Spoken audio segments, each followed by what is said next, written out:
3 years. That's how long Laura Bennett has been wiping down bedpans at Oak Creek Memorial, and she has perfected the art of being invisible. The fluorescent lights hum their institutional hum, casting everything in a shade of beige that matches her scrubs, matches her effect, matches the way she moves through these corridors like a ghost who has already learned how to haunt only empty rooms. The linoleum smells of bleach and something older, defeat, maybe, the kind that accumulates in hospitals when enough people have been told they were fine right before they weren't. She arrives for the graveyard shift at 6:02 p.m., 11 minutes early, because she has learned that early is invisible in a way late can never be. The badge hanging from her neck reads L. Hayes, RN, a name she chose when she divorced a man who never asked her why she screamed during helicopter sounds. Her locker contains one photograph, her son, Marcus, age 10, mid-kick on a soccer field, the ball suspended like a promise she has no right to make. She never included herself in the frame. The nursing station is already thick with the ambient chaos of shift change, clipboard sliding across desks, voices layering over voices, the electronic beeping of monitors from every direction at once. Laura moves through it the way water moves around rocks, present but not occupying space, acknowledged by no one because being acknowledged would mean someone had bothered to look. The other nurses, the ones who've been here longer, the ones with kids' photos on their desks and husbands waiting at home and the kind of easy confidence that comes from never having to disappear, they move in clusters. They gather their scrubs, swap stories about the day's shift, make plans for drinks after work. Laura collects her assignment sheet from the charge nurse, accepts the nod that isn't quite a greeting, and heads toward her section.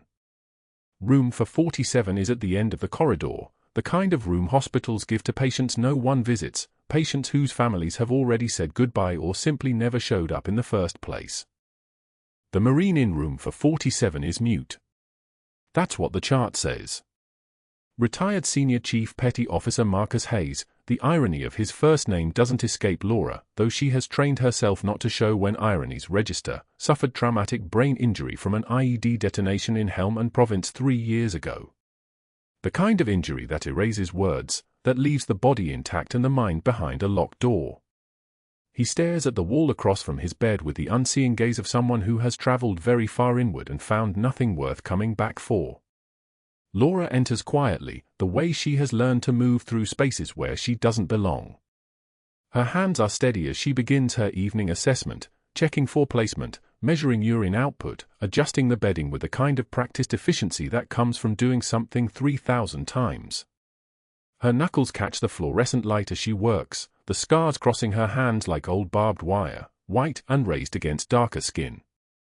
The tattoos beneath her wrists are covered by her long sleeves, always long sleeves, even in summer, but the scars are harder to hide. Nobody asks about them. That's the unspoken agreement of her invisibility, you don't ask, and I don't have to lie. It's when she's tucking the blanket around his feet that she sees it. His right forearm, exposed where he's been picking at the 4 tape. The tattoo in block letters, L. Hayes. Below it, a date. November 3rd, 2011. The year crystallizes something in her chest, some cell memory that she has spent 3 years training herself to forget. She touches nothing. She doesn't move. Her breathing stays even, a skill she learned in a desert where the difference between detected and undetected was measured in milliseconds. She finishes tucking the blanket. She documents his vitals.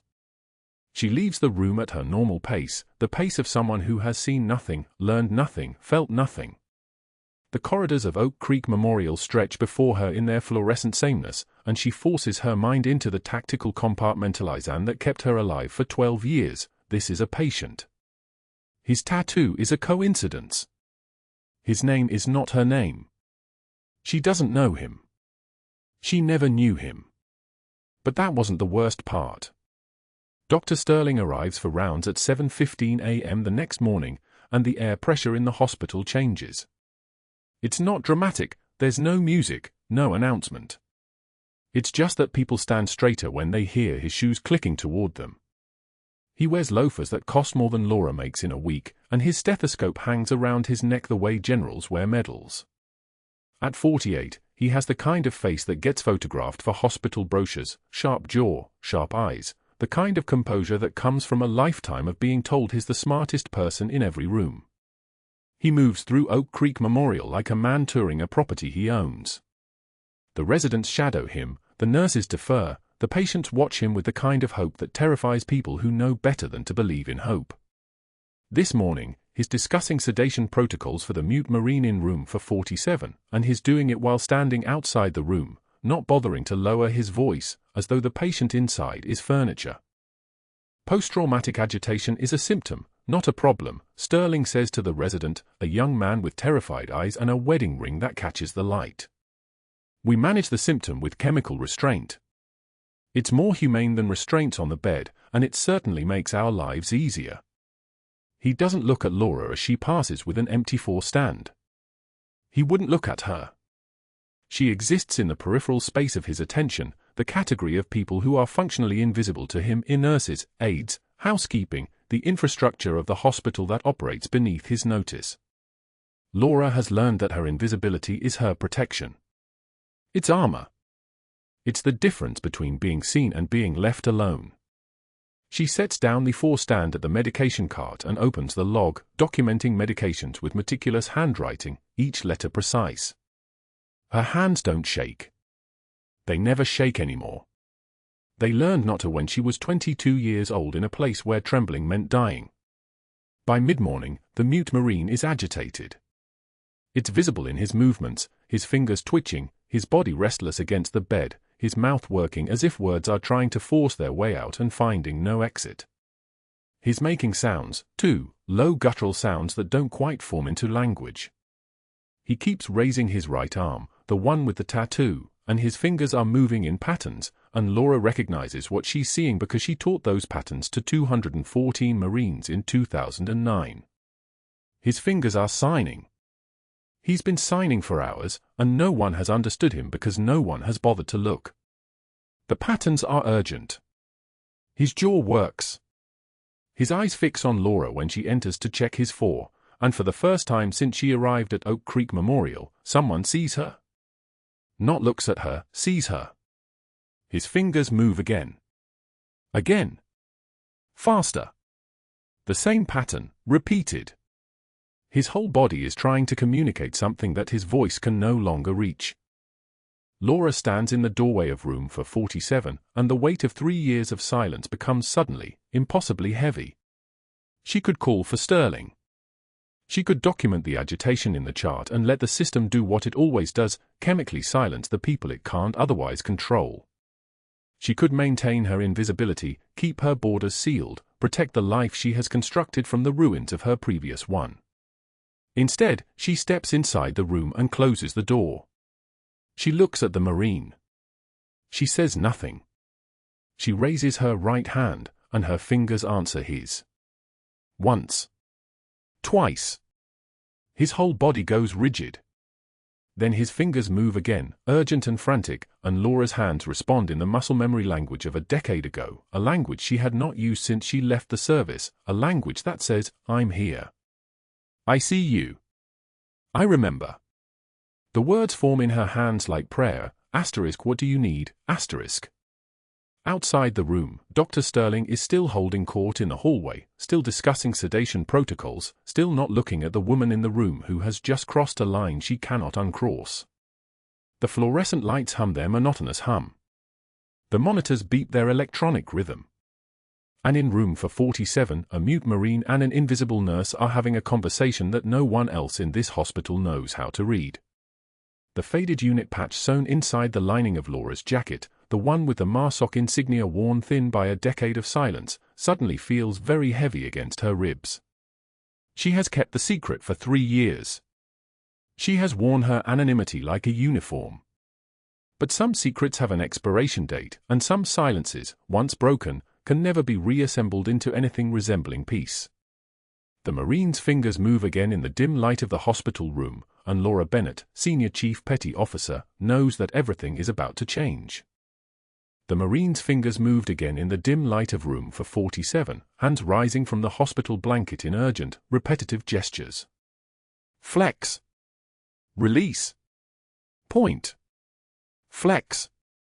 Release. Point.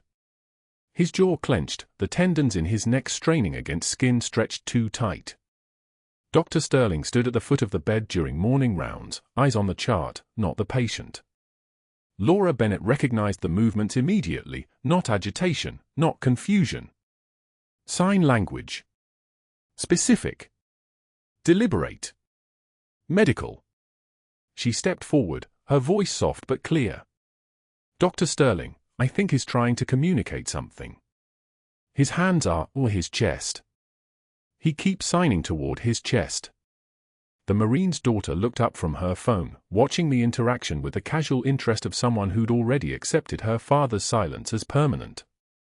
Sterling's pen paused mid-note. When he turned to Laura, his expression had the quality of someone addressing a malfunctioning piece of equipment. Nurse Bennett, are you a physician? His voice carried the precision of a scalpel, sharp enough that the daughter flinched. No? Then stick to vitals and let me practice medicine. He turned to the family with an indulgent smile, the kind doctors practiced in mirrors. She's overly emotional. Some nurses get too attached. Makes them see problems that aren't there.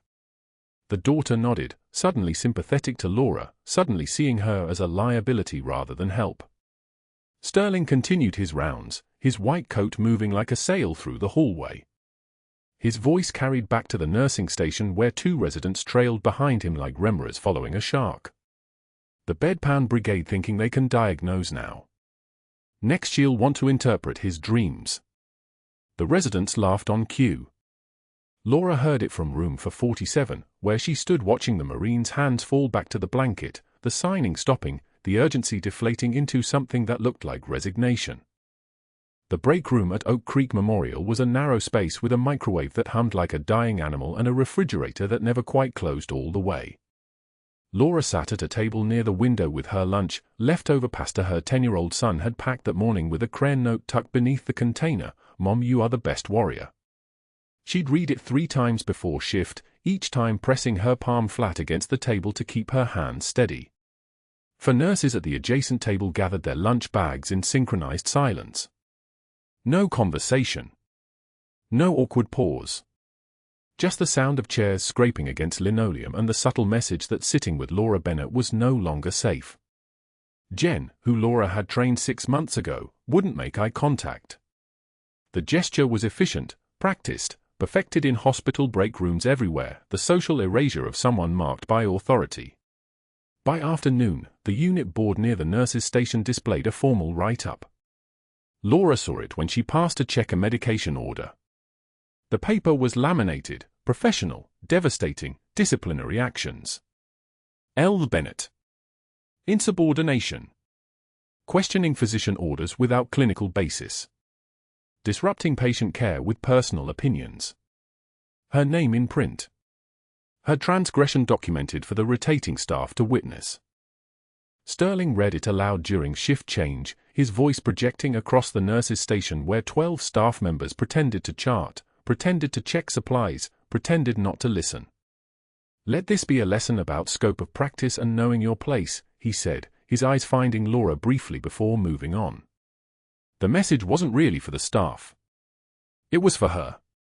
A public crucifixion, measured and precise. Laura took one measured breath.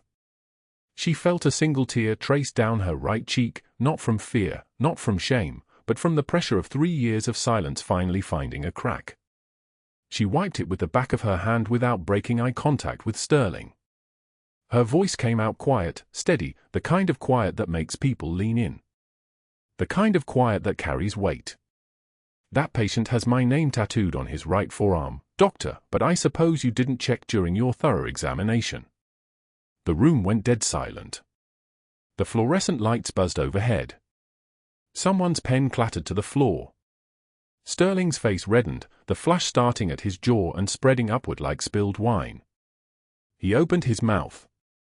Closed it. He didn't understand, not the implication, not the connection, not the girl from Kandahar who dragged him 3 miles through sniper fire and carried scars on her shoulders that spelled his name in scar tissue. He only knew she'd made him look foolish in front of an audience. He only knew he'd lost control of the narrative. That's enough, he said finally, his voice low and dangerous. "We'll discuss this in my office." But he didn't move. He stood there, white-knuckled, while the room held its breath and Laura's eyes remained steady on his, not defiant, not broken, just present. Just waiting. The trembling wasn't fear. The trembling was restraint. 2 days passed in the peculiar isolation of professional exile.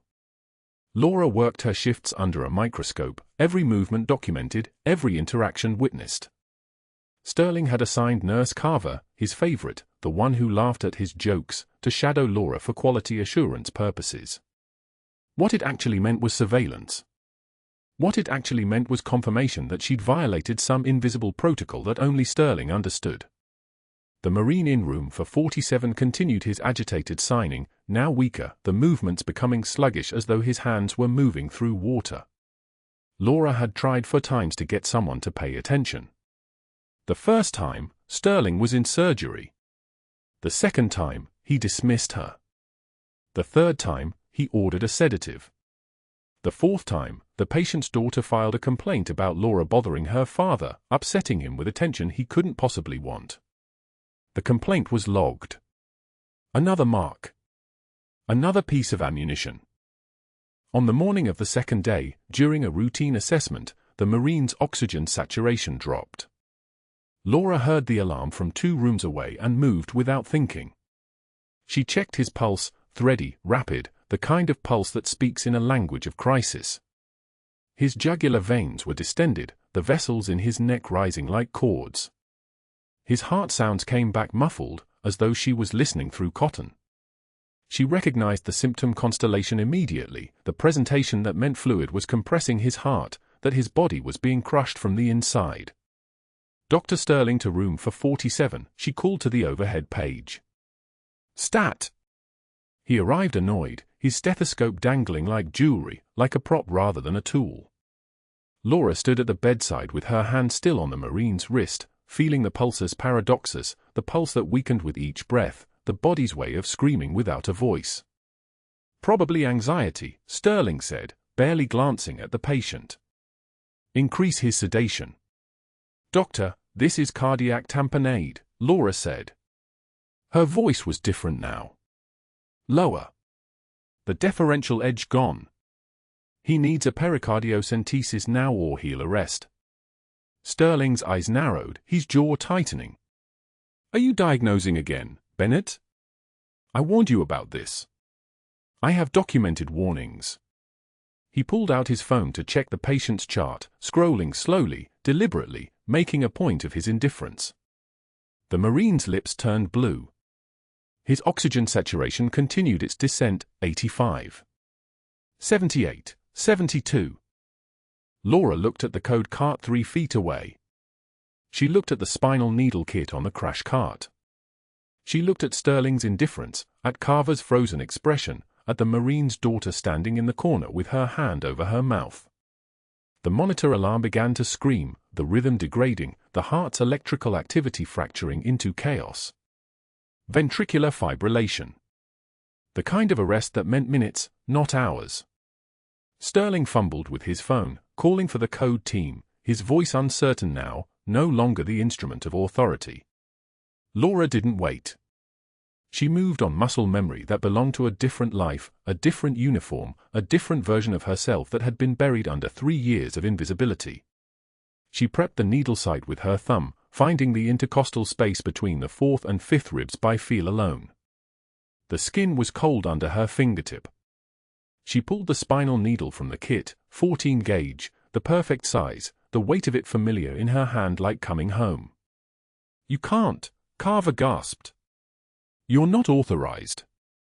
Laura performed the pericardiocentesis with a steady hand, finding the angle by memory and muscle memory and the kind of certainty that only comes from having done something before when lives depended on it. She felt the needle penetrate the pericardium, felt the subtle give of the membrane, then drew back the plunger. Fluid came. Blood-tinged. 60 milliliters. The fluid that had been crushing his heart, stealing his oxygen, killing him by compression. The Marine's rhythm converted. The monitor went from chaos to sinus, from the scream of fibrillation to the steady beep of a heartbeat trying to remember how to live. His color returned. His oxygen saturation climbed, 92. 95, 98. Sterling stared, white-faced, his phone still in his hand, forgotten. The room filled with code team members who'd heard the page and come running, but it was over. The emergency that should have killed him had been stopped by a nurse. By someone he'd called overly emotional. By someone he'd publicly humiliated. By someone he'd marked as unsafe to associate with. The next morning, Laura clocked in at 6:08 a.m., 33 seconds before her shift officially began. The timestamp on the badge reader was irrelevant, everything she did now would be documented.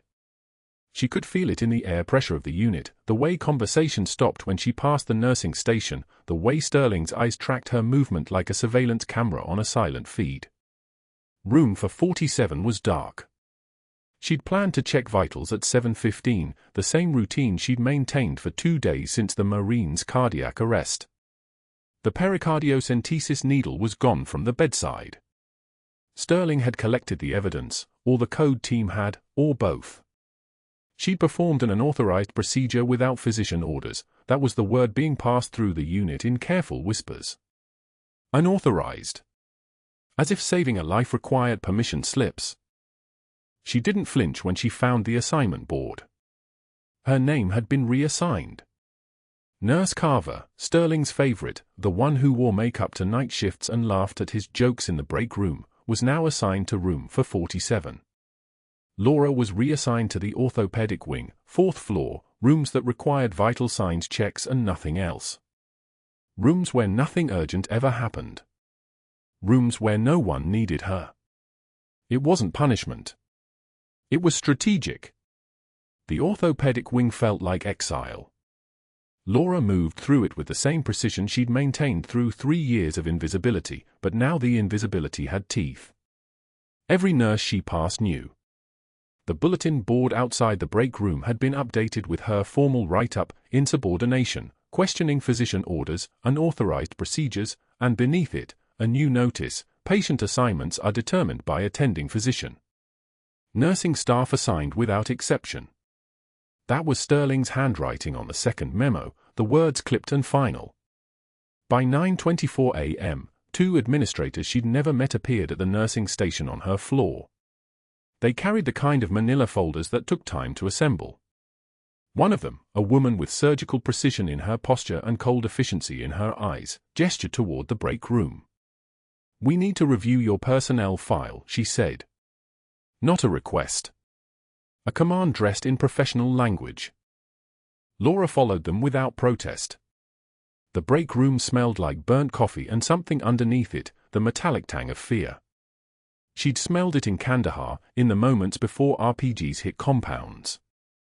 It was the smell of a situation deteriorating past the point of salvage.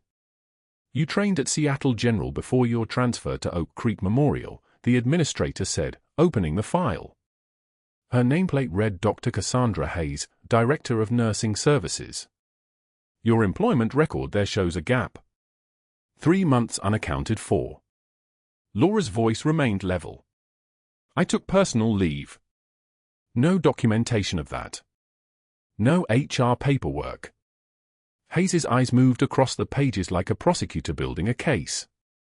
"We contacted your previous employer. They have no record of you requesting leave. No resignation letter. No exit interview." She paused, letting the silence expand. "You left in a way that makes our records department look careless.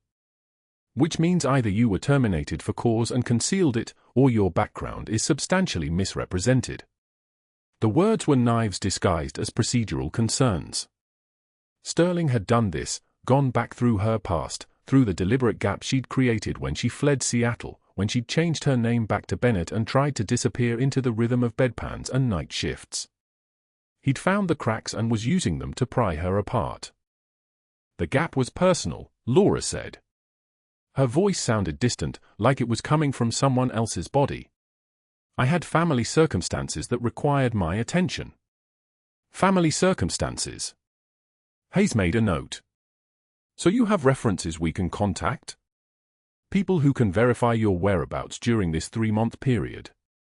Laura didn't answer. There were no references. There was only a house in Seattle she'd left at 2 a.m. Only a custody arrangement that had been signed in the dark. Only a son who'd been told his mother needed to go away for a while to remember how to be a person again. We'll need to review your complete history before you return to patient care, Hayes said, closing the folder with deliberate finality. Dr. Sterling has raised significant concerns about your judgment. Until this investigation is complete, you're reassigned to clerical duties. Medical Records Organization. We'll be contacting references and requesting documentation of all your employment gaps. She was being dismantled systematically. Each interaction, each memo, each reassignment was a move on a board. Sterling wasn't shouting. He wasn't threatening. He was being competent. That made it worse. By midday, the nurses who tolerated her presence began actively avoiding her. Not in the obvious way they had after Sterling's public dressing down. This was different. This was strategic distance. 2 nurses from the day shift whom she'd worked beside for 18 months made a point of leaving the coffee station when she arrived.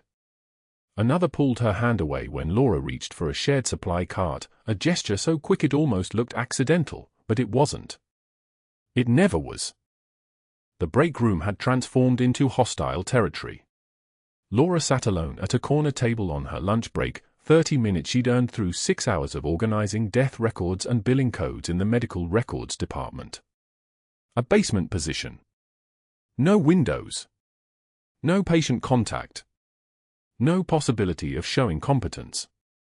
3 nurses sat at the next table, and she could hear the careful way they avoided her name, the way their conversation pivoted when she sat down. One of them, Jennifer, who'd asked Laura for study help on her nursing boards, made eye contact for exactly 1 second before looking away. That second was the final confirmation. She was marked. But that wasn't the worst part. Sterling had filed additional complaints with hospital administration.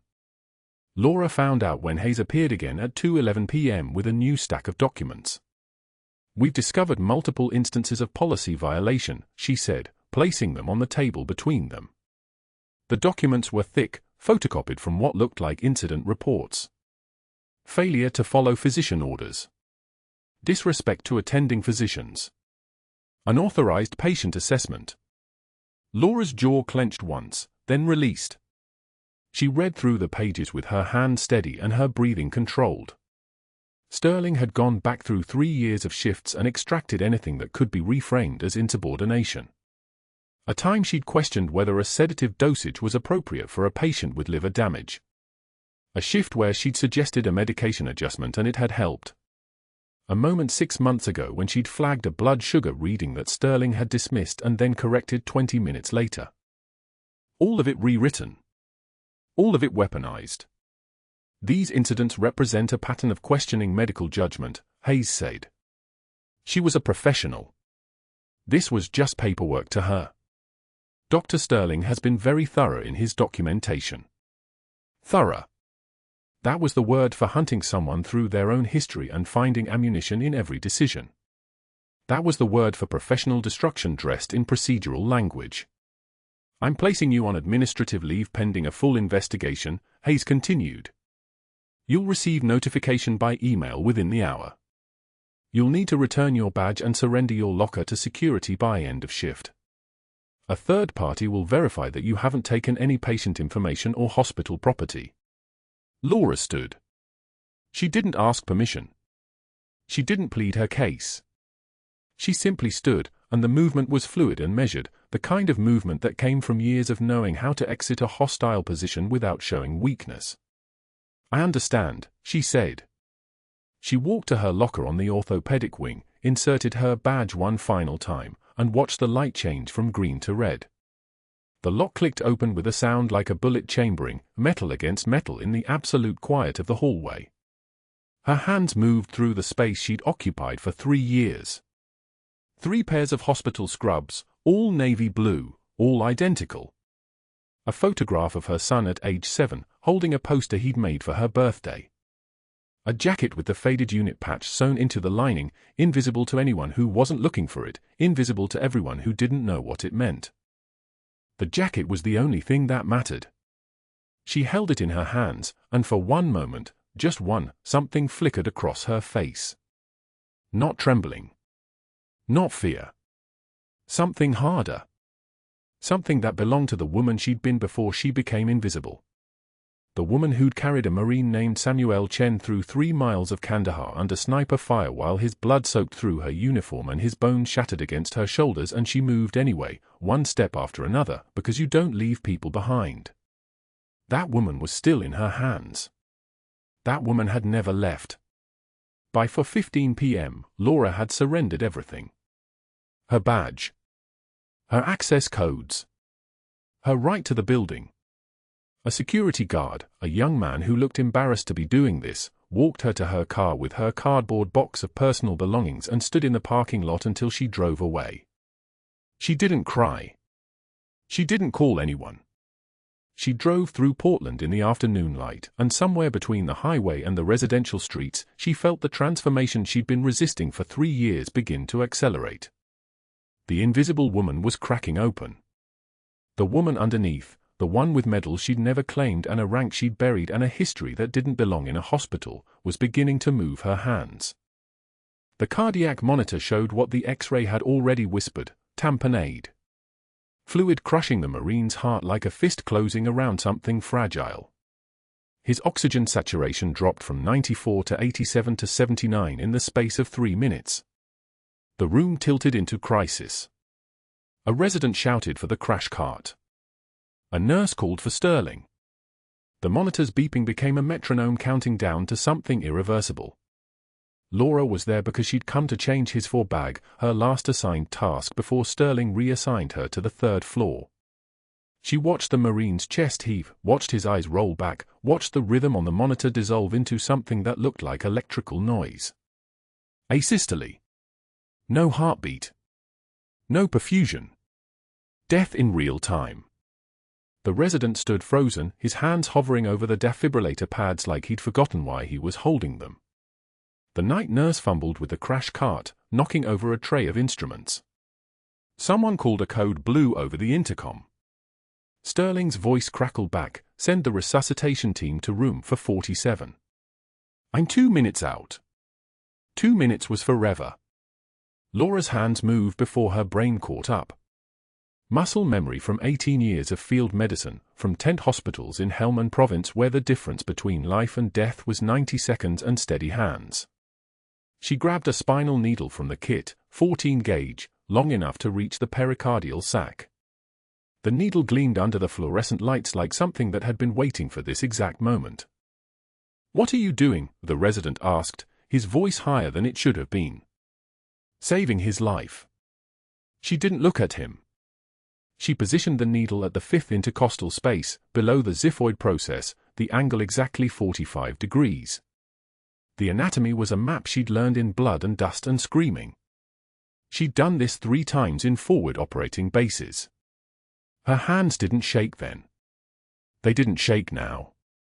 The needle went in with barely any resistance. The fluid came out, dark, serosanguinous, the color of drowning. The hiss of air escaping.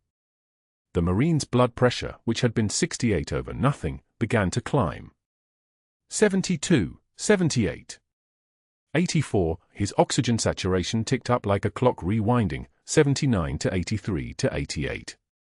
The monitor caught a rhythm, sinus, steady, a heartbeat that sounded like redemption.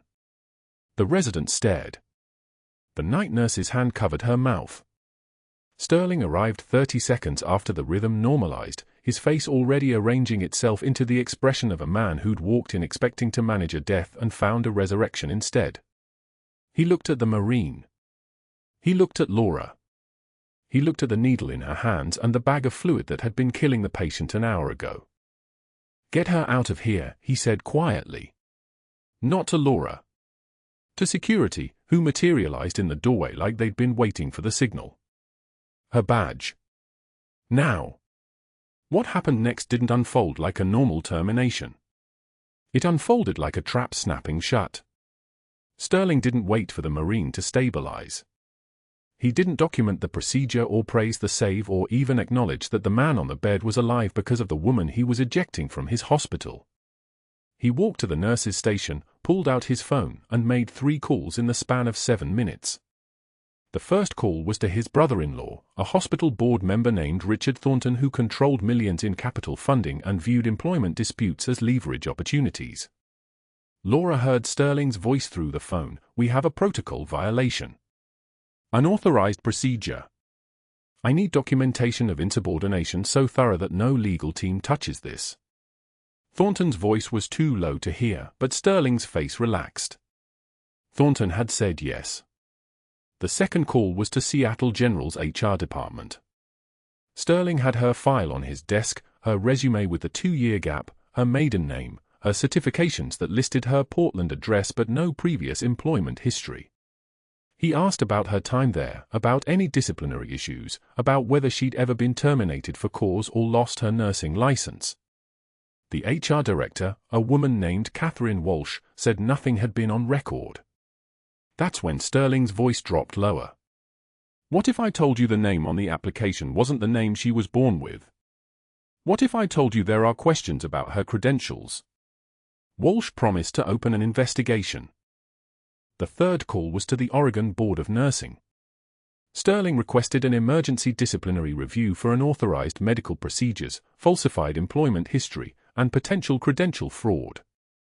He used words like hospital safety and patient risk and immediate investigation warranted. He spoke like a man protecting the hospital. He sounded like a man telling the truth. By the time he hung up, the machinery of institutional power was grinding forward with Laura caught underneath it. Security escorted her from the building at 3:41 p.m. Not hostile. Not kind. Just procedural. 2 men in blue uniforms who walked her to her locker while the nursing staff watched from the hallway. Her badge was deactivated with 3 button clicks. Her locker was emptied into a cardboard box, her extra stethoscope, the photo of her son from last year's school picture, a half-eaten protein bar from Tuesday morning. They carried the box to the parking lot. They waited until she drove away. By 5 p.m., Sterling had already called an all-staff meeting. By 6 p.m., the write-up was circulating through the group chat, unauthorized emergency procedure. Falsified credentials. Investigation opened. Effective immediately, no access to Oak Creek Memorial premises. By 7 p.m., Jen from Pediatric sent a text, "I'm so sorry. He told everyone you might have a criminal record. I can't say anything publicly. He said he'd sue me for slander if I defended you."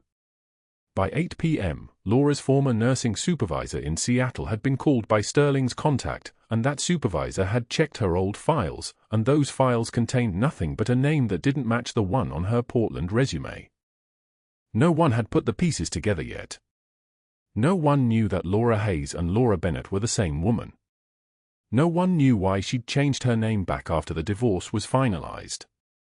They just knew that something didn't add up, and when things don't add up in hospitals, the assumption is always guilt. Laura sat at her kitchen table at 2:17 p.m. the next day, the termination letter spread in front of her like a diagnosis. The hospital's official letterhead. The words that would follow her through every background check, every future employer, every reference call. Unauthorized medical intervention. Potential credential fraud. Immediate termination for cause. The letter was dated 3 days ago, backdated to make the decision look procedural rather than reactive. Her hands were steady. Her breathing was measured. She'd learned in Helmand Province how to compartmentalize fear, how to separate the body's panic response from the mind's necessary clarity. The trembling wasn't fear. It was restraint. It was 18 years of military discipline refusing to let her break the kitchen table, refuse to scream, refuse to give the universe the satisfaction of watching her collapse. The front door opened at 2:54 p.m. Her son, Marcus, named after the Marine she'd carried through sniper fire, though no one knew that either, came through looking confused. He was supposed to be at school for another 40 minutes. Half-days on Wednesdays.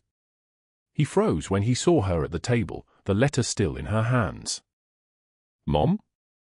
Why are you home?" His voice was small, fragile, the same tone he'd used after his grandmother's funeral when he found her crying in the garage. What happened?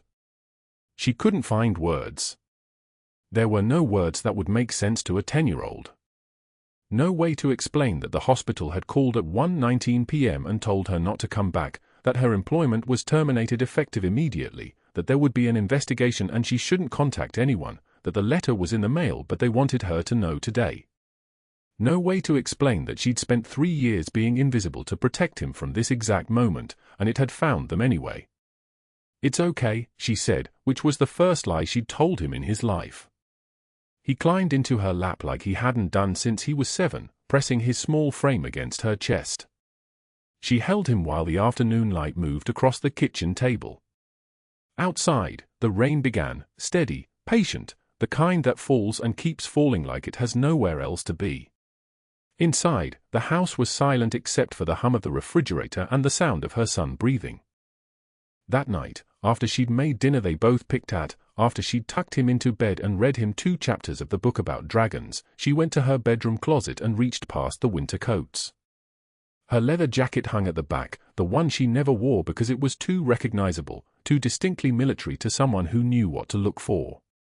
She peeled open the lining where she'd sewn the unit patch 8 years ago, a MARSOC, the faded emblem of 3rd Battalion, Marine Special Operations Command. The threading was coming loose. The fabric underneath was soft with age.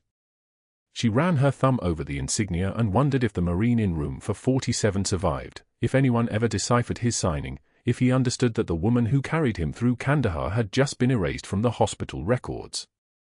She wondered if he was trying to say thank you to a ghost. She wondered if heroes were allowed to disappear twice. The rain hammered the windows like something trying to get in. Tomorrow, the Oregon Board of Nursing would open her file. Tomorrow, the medical board would request her complete application history. Tomorrow, the machine would keep grinding.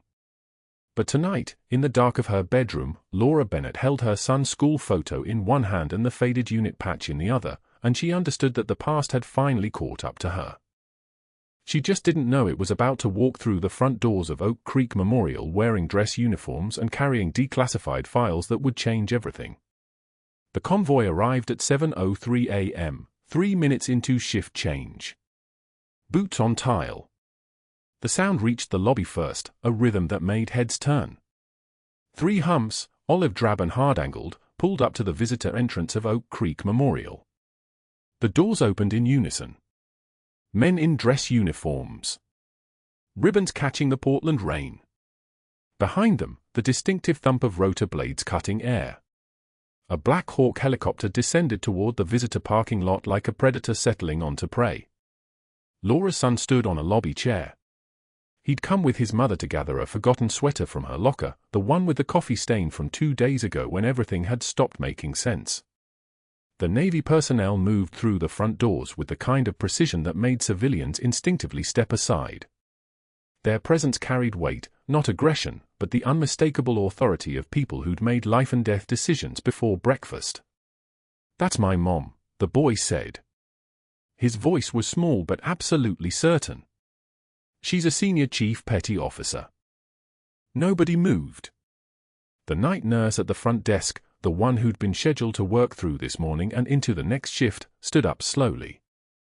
Her hands trembled as she reached for a manila folder. The kind of folder that doesn't arrive with casual paperwork. This one was stamped across the top in red ink, declassified by authority of the Department of Defense. She read from it, her voice wavering like a woman reading from a document she'd been told to memorize but not fully understand. Senior Chief Bennett. Kandahar Province. Helmand Province. Extraction of 17 wounded Marines under sustained fire. Call sign, Reaper 6. The trembling moved from her hands to her jaw. 2 bronze stars. A purple heart. And a Navy cross. The SEAL team leader stepped forward. His chest was a constellation of ribbons, row upon row of them, each one representing decisions made in moments that lasted 3 seconds and echoed for decades. He was the kind of man whose presence made the air pressure change, as if the room itself recognized it was being assessed. His voice came out steady and measured. Senior Chief Bennett received 2 bronze stars for valor under fire. He paused. 1 beat. 2. The silence had teeth. 1 Purple Heart for injury sustained in combat operations. Another pause. And a Navy Cross. The 3rd highest military honor. For extracting 17 Marines, all of them alive, from an active combat zone under sustained enemy fire. He looked directly at the assembled staff. The patient in room for 47, Staff Sergeant Marcus Webb. He specifically requested Senior Chief Bennett through a military advocate who finally deciphered his signing. The words he'd been trying to communicate every single day. He remembers her. And he knows exactly who she is. Dr. Sterling appeared at the top of the hallway stairs. His face had already begun its transformation, the color draining like someone had opened a valve. He'd made his 3 phone calls 2 days ago. Called his brother-in-law on the hospital board. Called her previous employer in Seattle, the one she deliberately left with no forwarding address. Called the state nursing board requesting an emergency investigation. He'd built his case with the precision of a man who'd learned that institutional power could be weaponized like a surgical instrument. He just hadn't anticipated that the instrument could be turned around. The 2-star admiral arrived by helicopter. Not metaphorically. The Black Hawk had landed in the visitor parking lot, and he'd walked through the rain without breaking stride. His dress uniform carried the insignia of someone who'd spent 40 years climbing the ranks, someone who'd reviewed termination paperwork for personnel whose only crime was being invisible. He'd read Laura's file in the helicopter on the way down. 3 minutes was all he needed. He stood in the middle of the Oak Creek Memorial lobby with 40 staff members watching and 3 local news cameras positioned at strategic angles. The military had tipped them off exactly 14 minutes before arrival, time enough for the crews to position but not enough for Sterling to evacuate. The Admiral held up the termination letter. This document states, unauthorized procedure. Practicing medicine without a license. Falsified credentials. He let the papers drop to his side. His eyes found Sterling at the top of the stairs. Senior Chief Bennett performed an emergency pericardiocentesis. A procedure that required knowledge of cardiac anatomy, fluid dynamics, and nerve blocks. A procedure that saved Staff Sergeant Webb's life when he was coding from cardiac tamponade. The Admiral's voice didn't rise. It didn't need to. That's not unauthorized. That's her job. She held a Navy Corpsman certification with advanced trauma surgery endorsement. Her training exceeds the requirements of your entire surgical team. Sterling descended 1 stair. Then stopped. The Admiral continued. You saw a nurse. You assumed incompetence. You weaponized institutional authority to destroy someone who'd extracted 17 Marines from a combat zone. Who'd held their blood inside their bodies while you were sleeping. The pause lasted exactly 3 seconds. That stops now. The hospital CEO materialized from his office. David Sterling, no relation, but the coincidence had created a useful alias, suddenly needed to be part of this narrative. He saw the cameras. He understood the liability. The Admiral handed him the termination paperwork and spoke 11 words. Fire him. Now. In front of your witnesses. David Sterling cleared his throat. Dr. Sterling, you are terminated effective immediately. Security will escort you from the building. The words came out mechanical, rehearsed, the kind of thing people practiced because they prayed they'd never have to say it. Security appeared from the west corridor, 2 men who'd been briefed exactly 90 seconds prior. They knew their job. They did it with the kind of efficiency that made Dr. Sterling's face go the color of old bone. His badge deactivated. His locker emptied into a cardboard box. His walk toward the exit identical to Laura's walk 48 hours ago, except this time the cameras were rolling. This time the entire staff watched instead of actively looking away. This time the news story went viral by noon. Decorated Navy corpsman fired for saving Marine. Doctor terminated after military intervention. 6 months collapsed into a blur of legal filings, hospital apologies, and a state nursing board investigation that closed with a formal commendation. Sterling's connected contacts, the ones who'd promised support, suddenly had no memory of phone calls made in private. His brother-in-law's distance became absolute. 3 hospitals rescinded job offers. His patients abandoned him. His colleagues stopped returning messages. By month 4, he was teaching CPR certification at Portland Community College for $18 an hour, wearing a polo shirt instead of a white coat, greeting strangers who had no idea he'd ever worn an authority that extended beyond the practice dummy in front of the room. Laura Bennett worked part-time at the Portland VA. Everyone knew exactly who she was. Her son came to pick her up some afternoons, and he'd learned to sign the words that Staff Sergeant Marcus Webb had been desperately trying to communicate through the fog of traumatic brain injury. "Thank you, Chief. I remember now." Webb had recovered. Not completely, brain injuries don't work that way, but enough. His speech returned in fragments. His memory reconstructed itself around the anchor point of her face. He visited sometimes, brought his daughter, who apologized 17 times the first day for her father's silence, for the years she'd thought he was just damaged beyond repair. Laura kept the faded unit patch visible now, mounted in a frame beside her son's photograph in her locker at the VA. She didn't hide anymore. When the Portland VA director asked her to speak to new nursing recruits about combat medicine and the psychology of traumatic injury, she stood in front of 20 people and said exactly what she'd learned in the aftermath of being visible. "You do not need a badge or a gun to be a warrior." She paused. "Let them sit with that. You need the courage to act when everyone else looks away. And the strength to stay standing when they punish you for it." After the training, a young nurse approached with scarred knuckles and tears in her eyes, thanked Laura for making it safe to be visible. Webb sent a text with a photograph. He'd gotten a new tattoo. Her call sign, Reaper 6, inked over his heart in letters that would never fade.